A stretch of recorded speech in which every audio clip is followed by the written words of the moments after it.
So the Super Bowl. So about that Super Bowl. You watch it? No, I was streaming. But Okay. I obviously watched highlights. You saw the highlights. Yes. Okay. So, I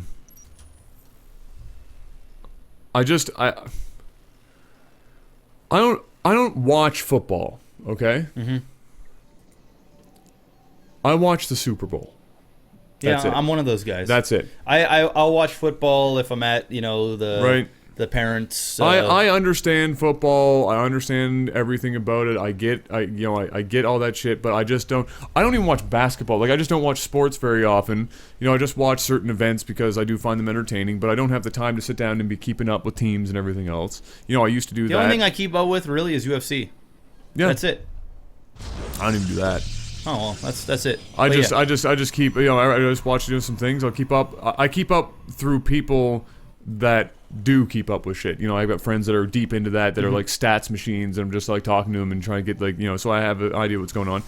Going into the Super Bowl, I already knew that the Seahawks had the best defense in the NFL like 4 or 5 years running. I think they're first, fifth, one ran, and then like first again or some shit.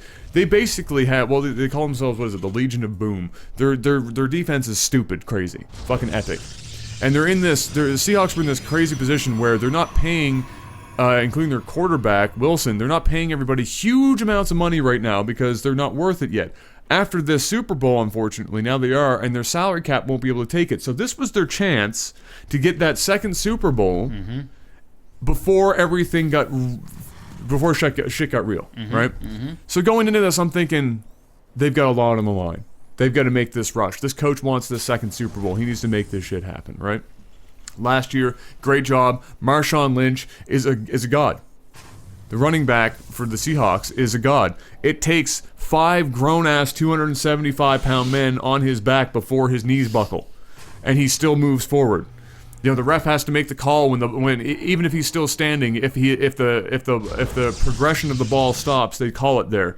The ref with Marshawn Lynch, the ref has to sit there because they're not sure if he's still fucking moving forward or not sometimes, because the guy literally 4 other grown ass men and he's still walking forward. It's retarded.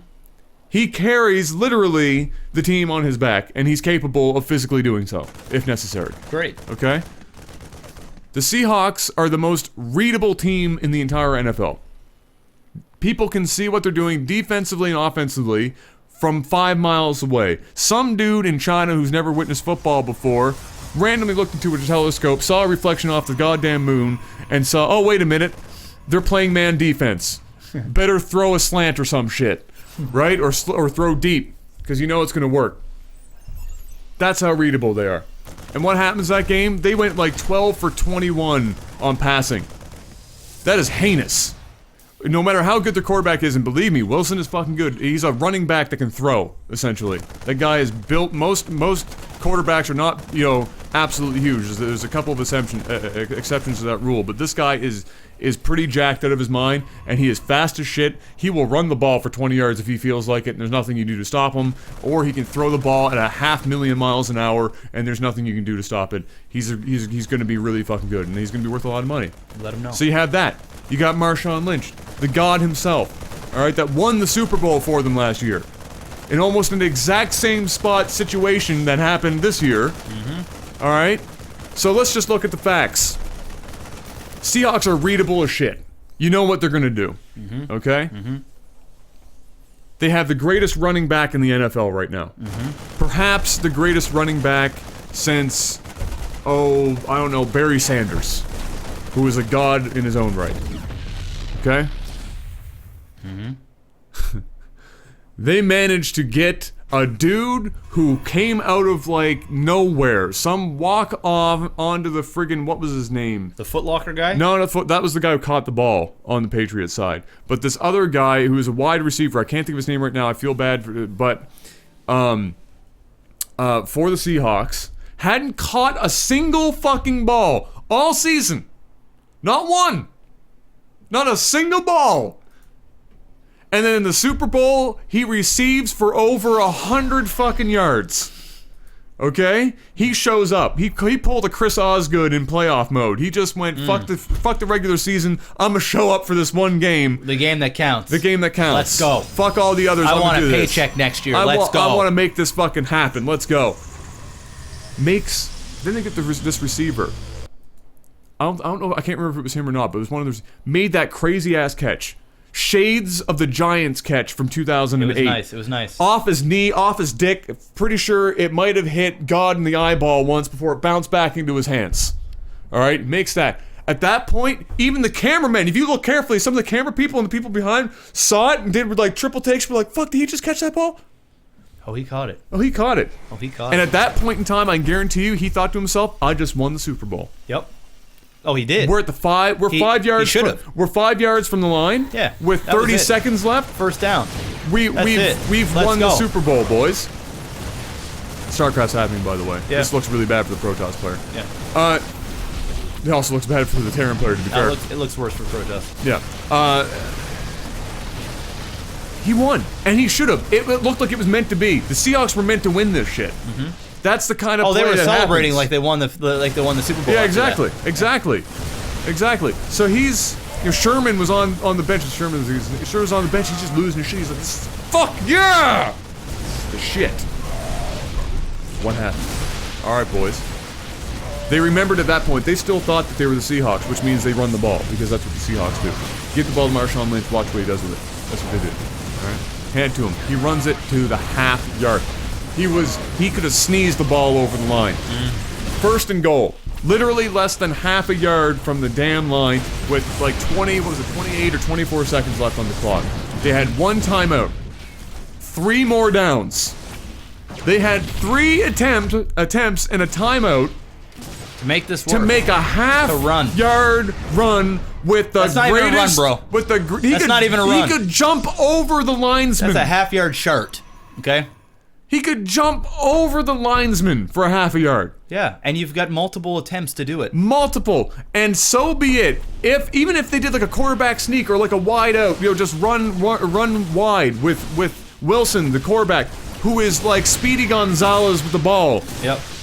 Maybe they wouldn't even see that coming. Maybe they're all thinking, and they did. They sent the goal line defense out. Yep. Because they were like, Marshawn Lynch is coming with the damn ball. Yeah. We gotta do some shit. Let's Get go. the goal line defense out. And the fucking offensive coordinator and coach on the Seahawks, coach on the Seahawks said to themselves, "Let's get fancy.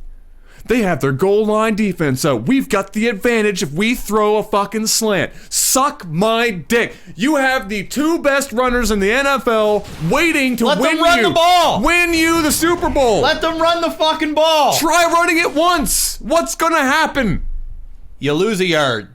What are the odds of fumbling versus an interception at the goal line from a pass? Not great. They could have, if their last move, and they had a timeout, if they made their last attempt, or at least they made one more running attempt, they had the time to take that, take a timeout, and then throw the ball, or run all 3 times. And if you don't win the Super Bowl at the goal line with 2 or 3 attempts from Marshawn Lynch you don't even deserve Wilson, to be there.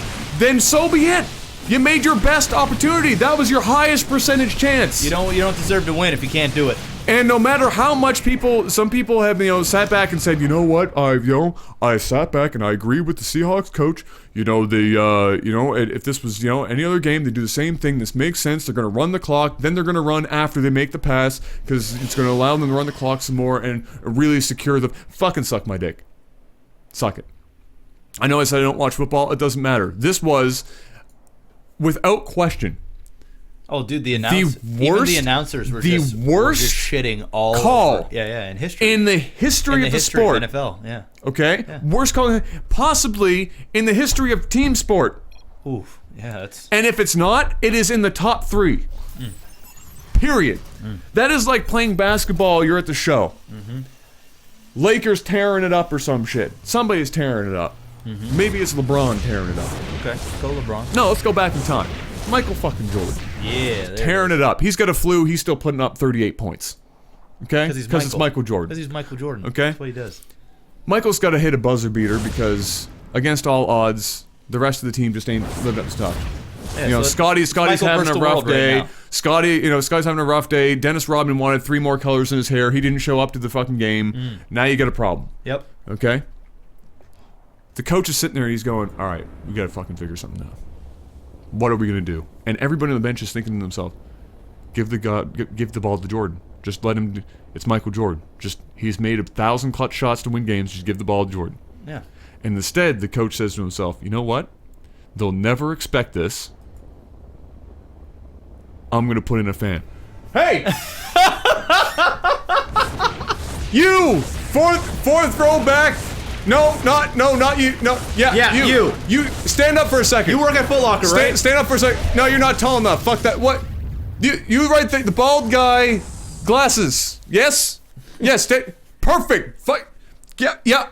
Yes. Come down. Front row seats. You're better than front row seats. Now you're in the game, motherfucker. You're in the game now. You're in the game. All right, Jordan. You're gonna pass the ball in from the goal line, or from the sideline. I should say. I'm thinking football. Pass it to the baldy. He's gonna take a shot from half court. And he's gonna make it. Because they're never gonna expect it.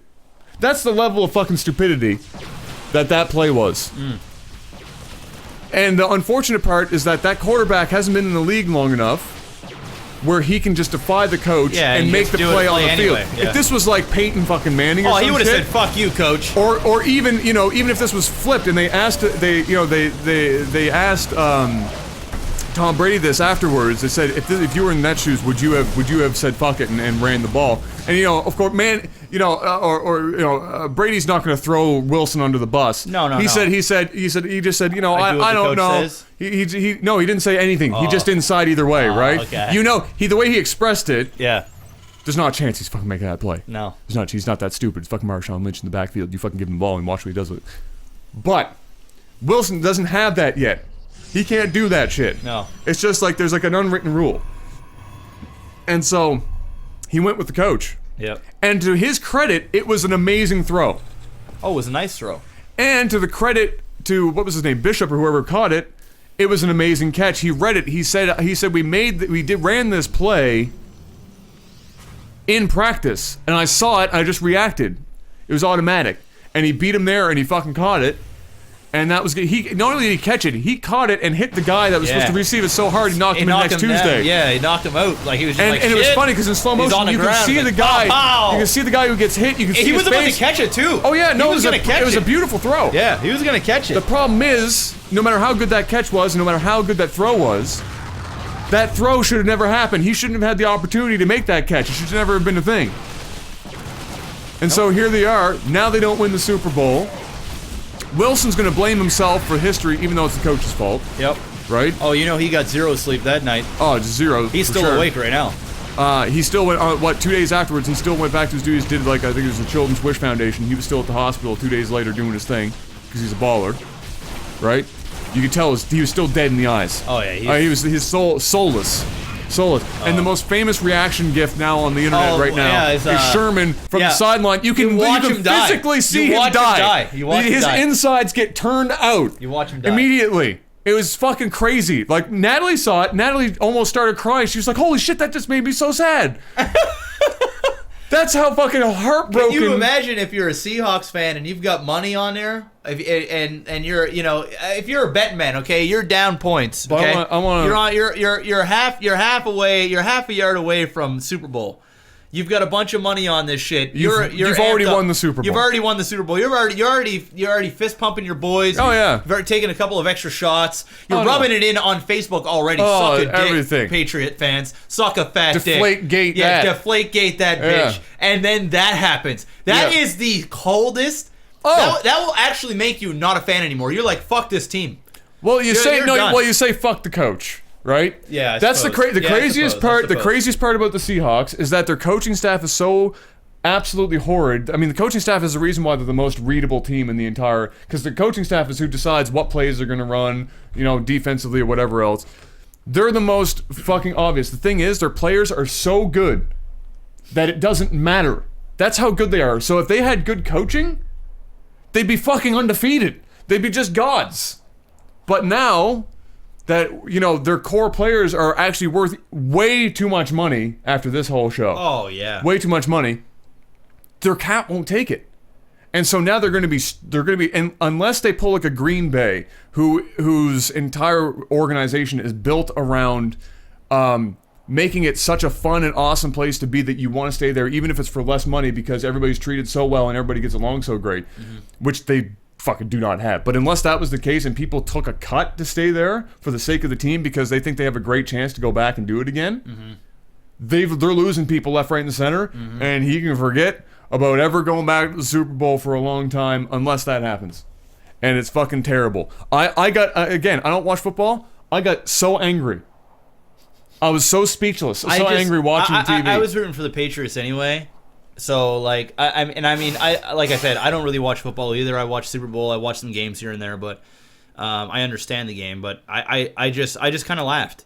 I was just like, and I just heard all the announcers and shit just going off. Well, they were just like, this is the worst play in football history. I cannot believe he threw on a second down, half a yard to go. Run the ball. Run the ball. Block the ball. Well, yeah, it was nonstop, right? My whole chat was going, because I was streaming, the whole chat was going. And it was funny because everyone's going, oh, shit. It's over, and then literally 2 seconds later, oh my god, no, no, and I was like, oh shit. I even turned it on my stream. I was like, oh god, no, because you had to. I feel really bad for the players. I feel really bad for the guy who made that ridiculous catch. His name is like Curse or something. Pierce. I don't know how you pronounce his name. It's like what's a Footlocker guy? Kearse, Curse. The guy who made the epic bounce off the helmet, bounce off the elbow, bounce off the dick. That's all whatever now. That should have been the reason why they won the Super Bowl. They would have talked about that catch. He would have been a hero. Forever. Oh, he would have been a hero. Right? Hero. And they're still going to talk about the catch, but not nearly in the same light. It's going to forever be associated with. It's going to be that retarded ass call. He did this that led up into that. In fact, the entire football season this year, which is, according to football fans, been basically a fucking gong show. The whole season's been retarded, right? Everything that happened, good or bad, has completely been erased in the annals of history. Forever. Whatever happened this year, somebody could have killed somebody. I'm sure that's it doesn't matter. In the NFL, probably. Or, punch somebody up. Beat a woman. Yeah, beat a woman. Whatever else. That's gone. Nobody cares about that anymore. No. She got Chris Brown, and nobody gives a shit anymore. It is literally the coach made the worst call in the history of the sport, and that's all that's going to be talked about for the next 10 years.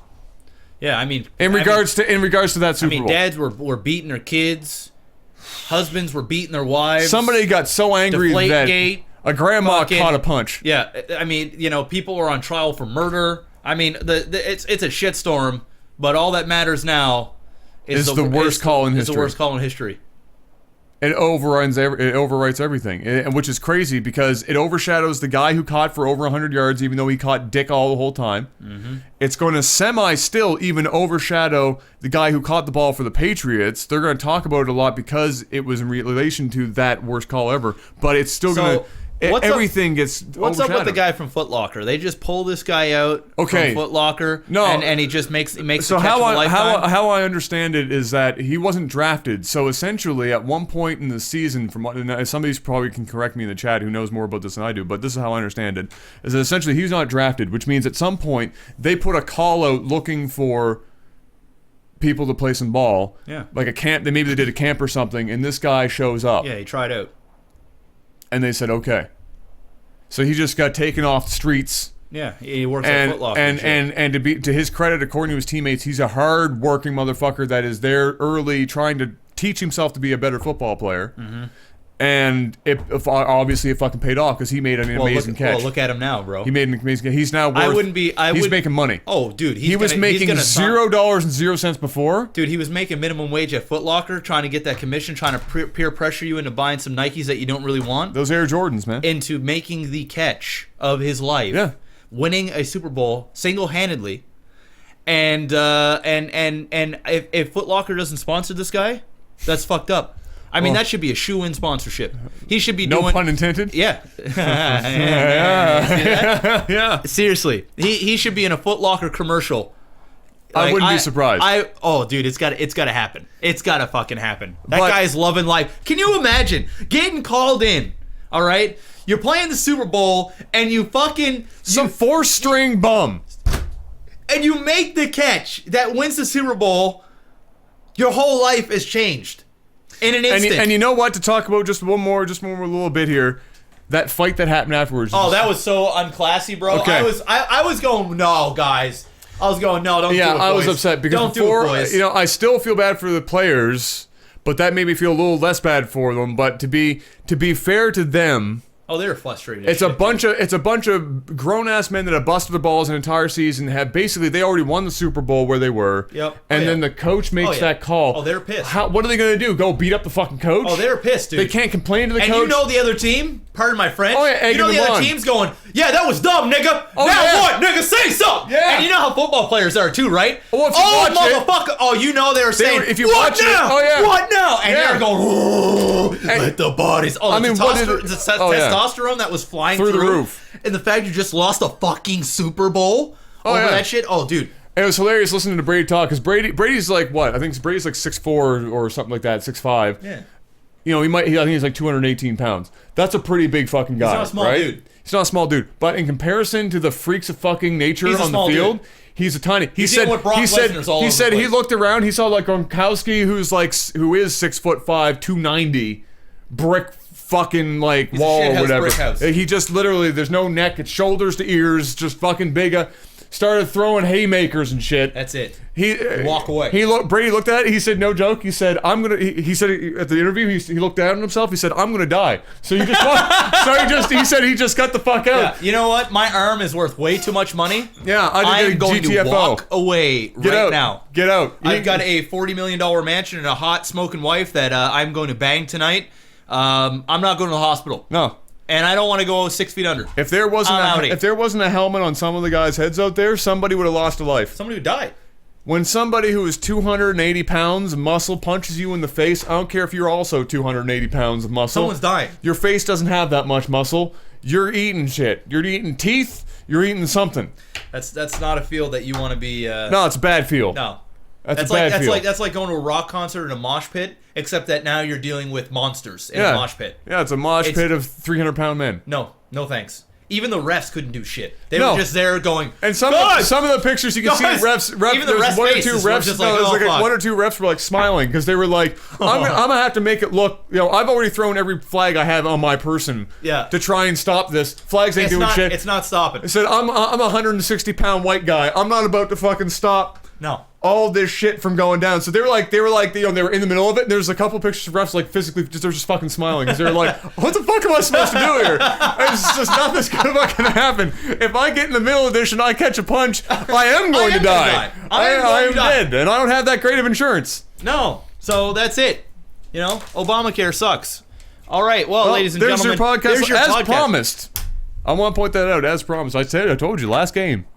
We were talking about the Super Bowl, and we did the whole game, and then some. You did. I was just here listening to. Well, I invested a little too much of my own energy into this whole thing afterwards. It's just madness. No, that's okay. It's pure madness. That's okay. I mean, I'm not. I didn't know a lot of the extra stuff that you were saying. I didn't go that deep into it because I just don't give a fuck. I was watching. But I know that it was bad. Oh, I know that it was real. It hurt my soul. All I can tell you is that my facial expression was very similar to Sherman on the side of the field when you physically saw his soul break in two. Somebody's gonna post that GIF in the chat. Oh yeah, because I saw the GIF on Facebook and I literally watched it go for about 15 times in a row.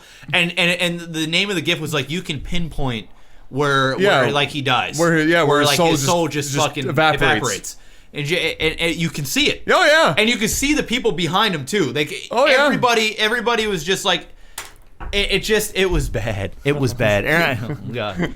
Well, ladies and gentlemen, what did you guys think about the Super Bowl? Do you think that the coach made the right call? Probably not. But there are some people who do, though. Like, legitimately, there are people, and I don't know how you see that. I can understand at a level where if this wasn't the Super Bowl, this is a regular season game, and they come out with their... with goal line defense, and you're thinking to yourself, maybe we can catch them off guard, run a slant, get a touchdown with a pass. All right? That's not the fucking Super Bowl with 28 seconds left on the fucking clock when you have the greatest running back in the NFL behind you with 3 more downs. Please. It's not the best call. I mean, it could have been a good call later on, on the third down. Throw, if they wanted to try and do it at the last, or if they'd done it 3 times and then on the 4th down, fucking go for a throw, 3rd or 4th. You know, it's okay. They had the time to try at least one more run, call a timeout, yeah, and then and be fine. Yeah. But they didn't even do that. And then pass, and then run again if it doesn't work. And then if not, then you guys just got shut the fuck down. You know what I mean? That's just the way it is. But anyway, oh boy. Once again, guys, let us know in the comments below, and we'll see you. I guess we'll do another podcast. Good job, Evasive. Because on the next one we're going to talk about UFC. Oh boy. Oh, I know where this is going. Peace out.